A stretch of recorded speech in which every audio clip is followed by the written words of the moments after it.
shorthand. Hi, this is Chaplain Aram at the Gardens at St. Elizabeth. This weekend are two of my actually favorite feast days of the year. Saturday is All Saints Day and Sunday is All Souls Day.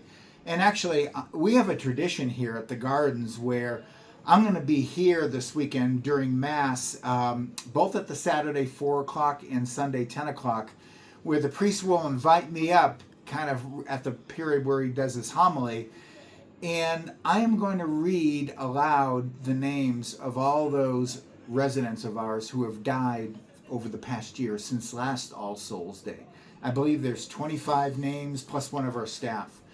And it's a very moving thing to do this. So you're all welcome to come Saturday at 4, Sunday at 10, and to remember our beloved departed.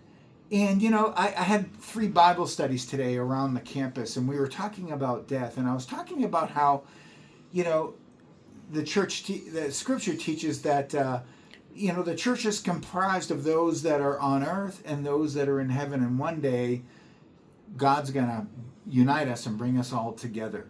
And death is not something to be feared, but death is something that we all must go through in order to be birthed into a new world. And I shared this with the residents, and I want to leave this with you. And I share this sometimes at funerals, and it's very hopeful. And that is, I think we can learn a lot about how we leave this world by looking at the way we came into it. I mean, think about how you came into this world. You were in your mother's womb, okay? And you're inside, and it was dark, and you're warm, you're fed. But as you're in there, you've got these hands. Well, what are they for? You've got these eyes. What are they for? You can't see anything in there. You've got these feet. What are they for? You can't walk in there. You've got this nose. You've got, these ears. What are they for?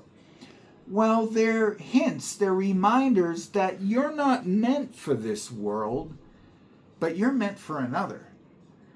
And you have to die to this world to be born into the other. And so after 9 months, the time comes and there's heavy breathing and labor, and those women among you who hear this have gone through this.